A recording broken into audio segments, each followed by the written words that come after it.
right now on 5 on your side at 10. Tonight, 43 million people could be potential victims for student loan scams. The Verify team has 3 ways to spot fraud. Just one more hot day. The timing on a chilly change coming to the bi-state region.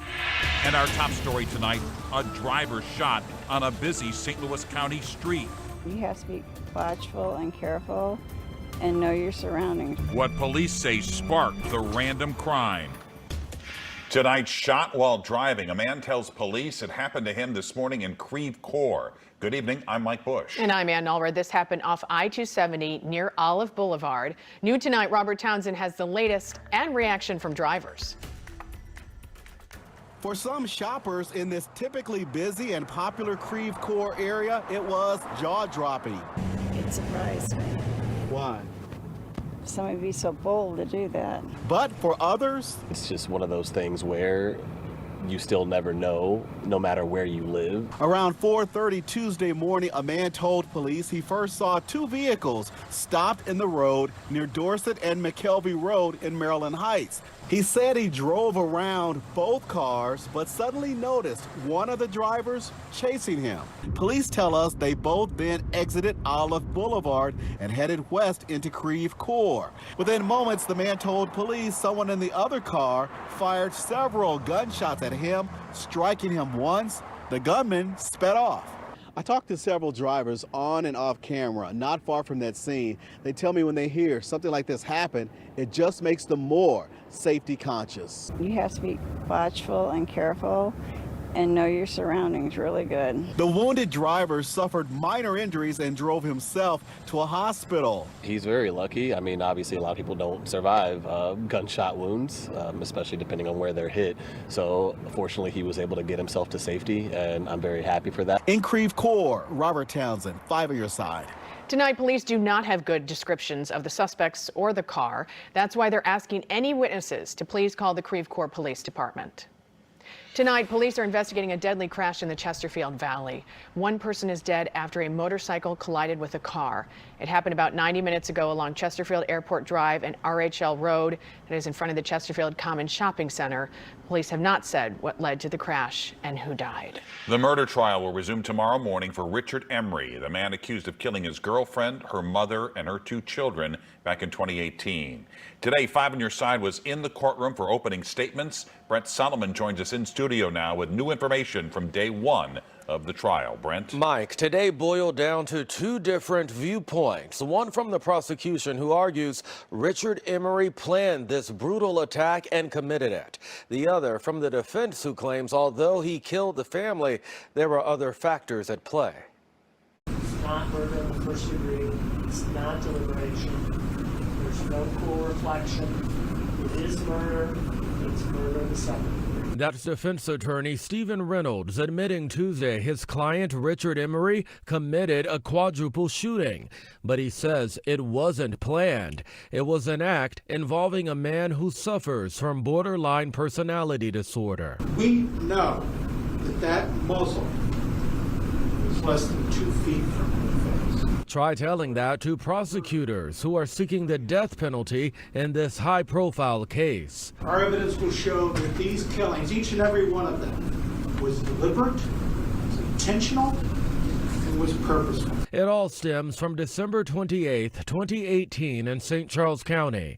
Prosecutors say Emery came home drunk after a night playing poker. After an argument, they say he shot his girlfriend, Kate Caston, her 2 kids, Zoe and Jonathan, and her mother, Jane Mockel. In court Tuesday, you could hear the 911 call Jane made before she was shot. Right after that call, screaming and more gunshots. The victims all shot in the face or head. None of them survived. The question now left to the jury, is this in fact a case of first-degree murder? He's guilty murder second. He was out of control. If he was in control, it wasn't just full emotional output, no deliberation, no full reflection. This would have never happened. He did that after deliberation. Deliberation means any cool reflection upon the matter for any period of time. And we're told the jury could be in for a trial that could last more than a month. We'll continue to follow the case closely as the prosecution and defense return to the courtroom in the morning. Brent, thanks. New tonight, a popular St. Louis restaurant, the center of a hit reality TV show, announced it's closing its doors. About 2 hours ago, Sweetie Pies posted on social media it's closing its remaining upper crust location in Grand Center. According to the Post, it will close this Sunday to make room for an expansion of the John Cochran VA Medical Center. The announcement comes less than a week after owner Robert Montgomery's son, Tim Norman, was convicted of masterminding the murder of her grandson, Andre Montgomery. Tonight, the state fire marshal is investigating a deadly house explosion in central Missouri. It happened overnight in Marys County. Crews recovered the body of a 58-year-old Wayne Boakman. Investigators do not suspect foul play. The Missouri Propane Commission is assisting on the investigation. New tonight, sexually transmitted diseases and infections are on the rise nationwide. This has health officials in the St. Louis region concerned. Our Laura Barczewski is live with information on the STIs they're closely tracking. Laura? Mike and Ann, syphilis, gonorrhea, and chlamydia are the main three they're looking at right now, but they've also seen a rise in HIV cases as well. And the specialists I talked with say they really want people to get back to those routine visits and routine testing.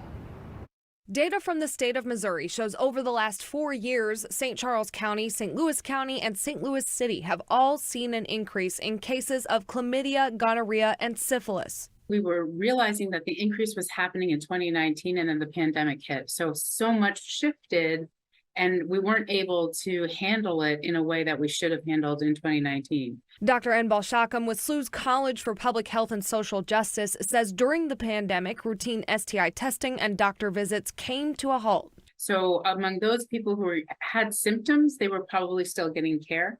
But lots of people don't experience symptoms when they have a sexually transmitted infection. In fact, most of them do not. Dr. Shakam, along with John Martin, Vivint Health's Director of Prevention Services, say it's time for people to get back to routine testing and taking preventative measures like using a condom. But also we encourage people to talk to their partner. Talk to them about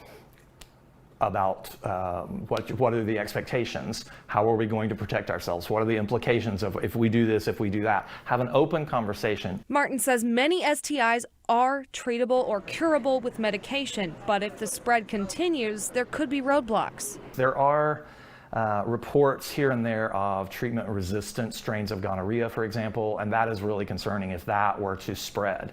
We do not have any medications that are going to address that. That could be a real issue. To raise awareness and slow the spread, Vivint Health says they've actually been out doing mobile STI testing at big events and even on busy weekends, so watch out for that. And people who want to make an appointment can do that at their clinic and get free STI testing along with low-cost care. Reporting live in St. Louis, Laura Barczewski, 5 on your side. More issues tonight for St. Louis's newest sports stadium. For the second time in a week, St. Louis City SC is forced to move a match of its developmental team. It's because of ongoing power issues at Centene Stadium. Sunday's match against North Texas SC will be played at SIU Edwardsville. The club tells 5 on your side construction crews are working to resolve the problem. Centene Stadium will still be able to host Thursday's Bids Dash 5K. New details tonight on the Biden administration's plan to forgive billions of dollars in student debt. According to the White House, more than 777,000 borrowers in Missouri can collect up to $10,000 in relief. In Illinois, more than 1.4 borrowers are eligible. More than 502,000 Pell Grant recipients in Missouri will have up to $20,000 in loans canceled. In Illinois, there are more than 863,000 people eligible. The Department of Education is urging people to apply before November 15th to receive the relief before federal loan repayments start back up in January. Officials are also warning about potential scams. Brandon Lewis from our Verify team shows us what to look for. 43 million Americans are eligible for student loan relief. And to scammers, that means a big pool of potential victims, including several Verify viewers who reached out to share suspicious calls they received. So we used these sources to show you 3 ways to spot a student loan forgiveness scam. Verify viewer Antonetta texted us to say someone called her to say she needed to pay $1,600 today to process her student loan relief. How do we know this is a scam? First, there is no cost to participate in the loan forgiveness program. Anyone who asks for a processing fee is a scammer. Second, the caller told her she needed to act immediately. The Department of Education says it never uses strong advertising language that would tell you to do something with urgency.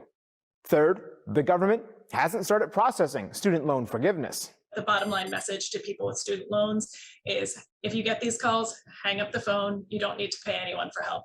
So, how can you protect yourself?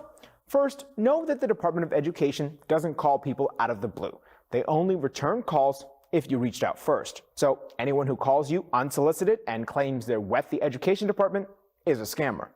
Second, be careful with your personal information. Don't give it to anyone who calls you unsolicited and claims to be from the Department of Education. Finally, sign up to get official updates by going to ed.gov. This is the Department of Education's official website, where you can enter your email address to get updates for federal student loan borrowers. Once information about the relief plan is released, you can also contact your loan servicer using a trusted method to get information. With your Verify, I'm Brandon Lewis. What would you like for us to verify? Please send an email, verify@kstk.com. To catch a killer. He was not the monster that I was expecting to see. In a 5 on Your Side exclusive, a local detective explains how she connected the murders of 4 women from 30 years ago to one man. The change is on the way.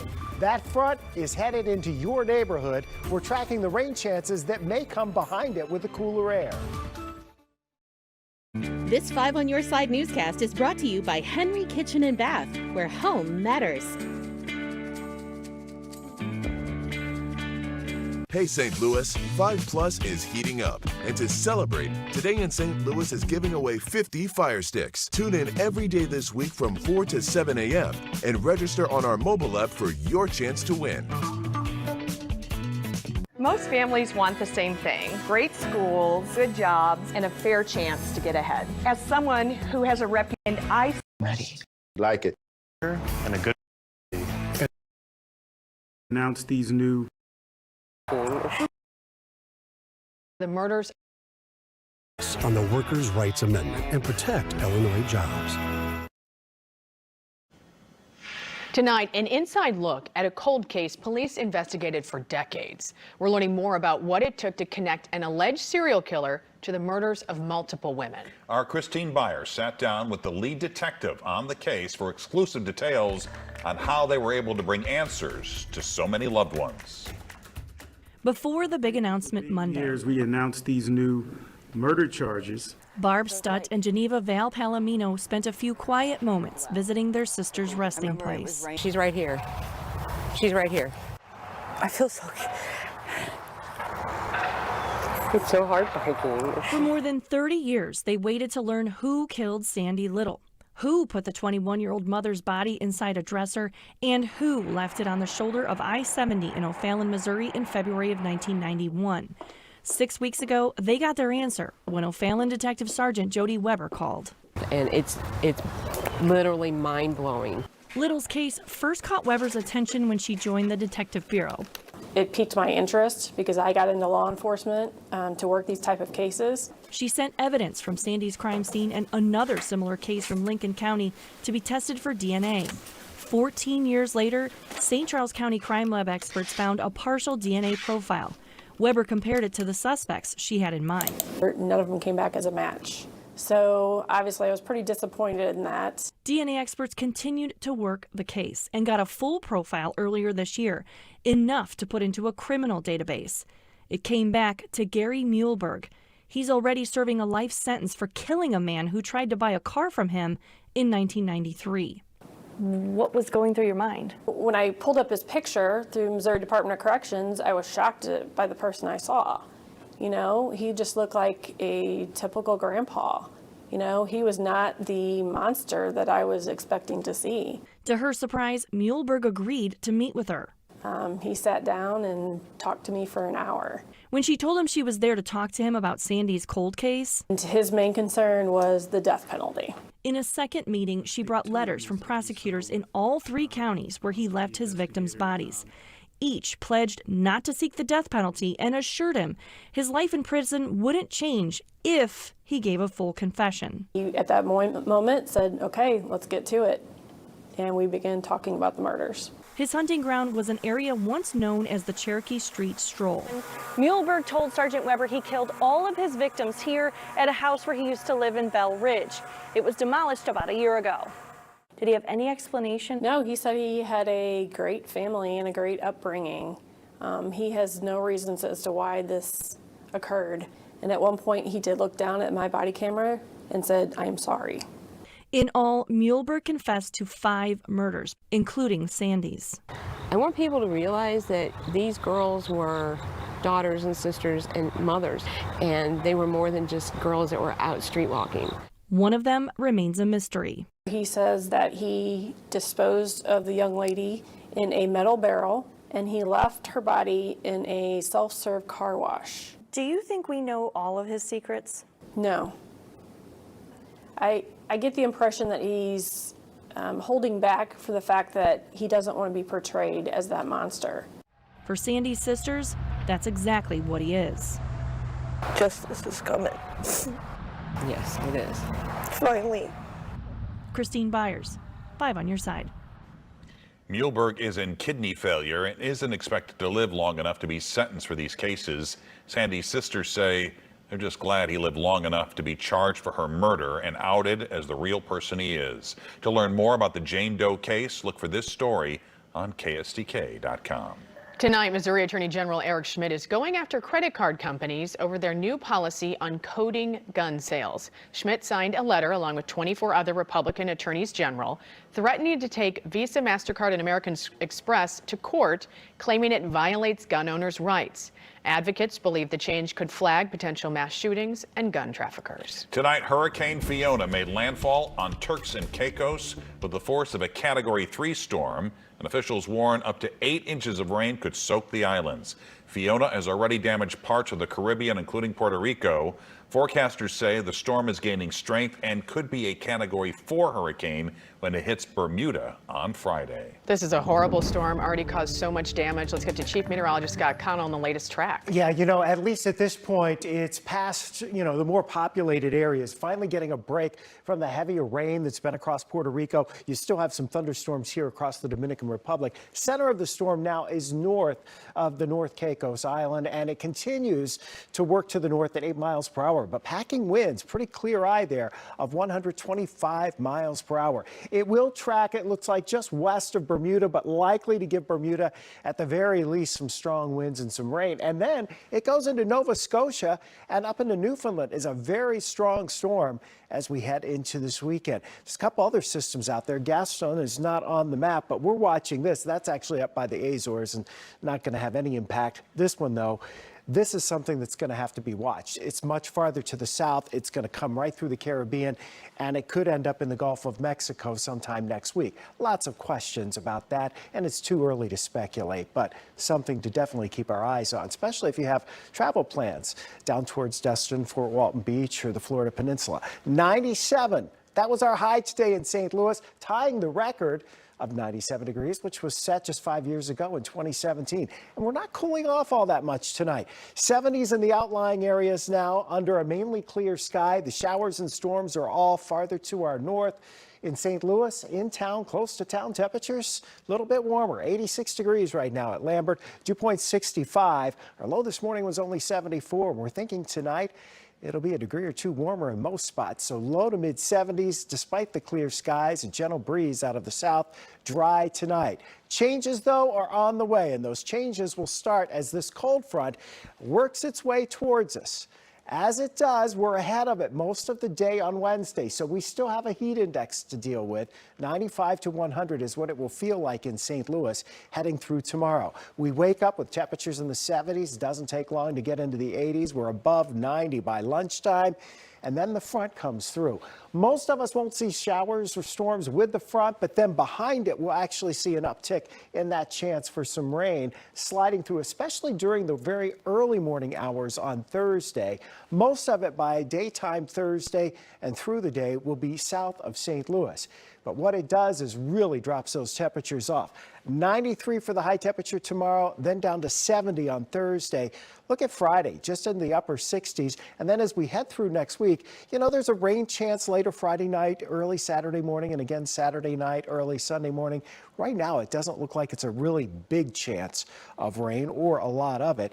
But those temperatures really do cool off as we head through the end of the week. It's going to be a Friday night football thing where you got to have, you know, a hoodie or jacket. For sure. Yeah.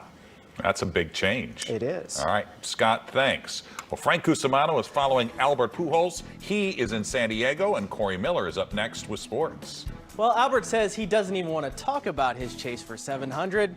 No problem. We've got it covered. We'll dig into the Albert archives and try to forecast when that historic homer could come. Next in sports. Chasing 700 is sponsored by CarShield. Coming into tonight's game, the Cardinals had scored just one run in their last 25 innings. So sunny San Diego should be the perfect recipe for some cold bats, right? Well, it hasn't gone that way so far in game one, and right now the Cardinals are losing 4-0 in the 6th inning. But check out these cool surfboards. The Padres gifted them to Albert and Yachty for their final seasons. Nice gesture. This wasn't as nice. The Padres jumped ahead early on Adam Wainwright. Jake Cronenworth floats this one to left for 2 runs, and like I said, Padres up 4-0 right now. So far tonight, Albert Pujols is 1 for 1 with a single. Earlier today, he told our Frank Cusimano in San Diego that while he knows where he stands in baseball history, he simply doesn't let himself think about the fact he's just 2 homers away from 700. Trust me, don't take this personal or negative. I know where I stand in the history of this game because I'm not dumb. But at the end of the day, it's like those are distractions that you're going to bring into this game. So why think about it? I think I'm going to have plenty time after I retire, after the World Series, to think about all this stuff. So for me, I don't think about it. When you think about Petco Park and Albert Pujols, you probably think about this moment. 2006 NLDS Game 1. Padres catcher Mike Piazza can't corral this Pujols pop-up behind home plate, and you know what happens next. Albert unloaded for a go-ahead 2-run blast. The Cardinals won that game and eventually the World Series, or that series in 4 games, en route to a World Series title. So let's take a look at the upcoming schedule and Albert's history in those parks as he chases 700. Tonight's game is just the first of 3 in San Diego, and he's going to face at least one lefty. That's Blake Snell on Wednesday. Albert has 7 career homers in 35 regular season games at Petco Park, which is still a notorious pitcher's park. Then it's on to LA for 3 games against the Dodgers. Albert has 17 career home runs in 89 games at Dodger Stadium. From there, the schedule only looks more favorable. We know he crushes in Milwaukee, and we know he crushes back home for 3 games against the Pirates. And if it absolutely comes down to it, Albert finishes the season with 3 games in Pittsburgh. Now, Pujols has had more success there than just about anywhere else in his career. He's a .374 hitter and has 34 homers in exactly 100 games at PNC Park. Well, training camp may not start until Thursday, but the Blues have already gotten some bad news on the injury front. Defenseman Marco Scandella will miss at least 6 months after undergoing surgery on his right hip joint. Scandella injured his hip in late August while training for the upcoming season. He'll be reevaluated in 6 months. The injury could provide an extended opportunity for Scott Perunovich, who only played in 26 games for the Blues last season. The Blues will be seeing this guy in the Central Division for a long time to come. The Avalanche signed their star forward Nathan McKinnon to an 8-year, $100.8 million extension. That passes Connor McDavid for the biggest contract in the NHL. For the first time ever, the Missouri Tigers are headed to the Plains in Jordan-Hare Stadium to face Auburn on Saturday. And Coach Eli Drinkwitz will be taking on his old boss in Auburn head coach Brian Harsin. The pair was together at Arkansas State back in 2013 and now find themselves leading 2 SEC programs in desperate need of a win. Mizzou did win their last game against Abilene Christian, but that's Abilene Christian. The team's first real test 2 weeks ago against Kansas State produced a dismal 40-12 result. So you know the pressure to perform is high in the first SEC game of the year. But Coach Drinkwitz says they can't hype it up too much. Not going to make it bigger than it is. I mean, it's a road game. We've played in some road games before. It just happens to be a lot of these guys' first time at this one. But won't make it bigger than that. Like, take what you learn from what you thought you did do well at K-State, what are the things that put us in a bad situation, and let's learn from it and go out there and try it again. That's what it is. Go try it again. So, no homers for Albert tonight. He's still stuck on 698. But like I said, facing a lefty tomorrow, I think Frank might see 699. Well, that would be great. All right, Corey, thanks. Coming up, this is unbelievable. A recipe for disaster. The FDA warning about a chicken dish circulating on TikTok.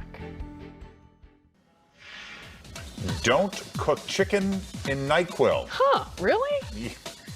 Yeah, it seems obvious, but it's a necessary warning tonight from the FDA, all because of a social media challenge. The FDA warns it's harmful even if you don't eat it, because breathing the fumes can damage your lungs. The Golden Globes are returning to NBC. The network did not air the program earlier this year because of a lack of diversity among the Hollywood Foreign Press Association. The organization says it's made changes. The awards show will air on Tuesday, January 10th, 2023, right here on 5 on Your Side. A rare and ornate Bible is now on display at Fontbonne University. The St. John's Bible is the first completely handwritten and illuminated Bible to be commissioned by a Benedictine monastery in more than 500 years. Work on the manuscript began in 1998 and took 13 years to complete. You can view it by appointment.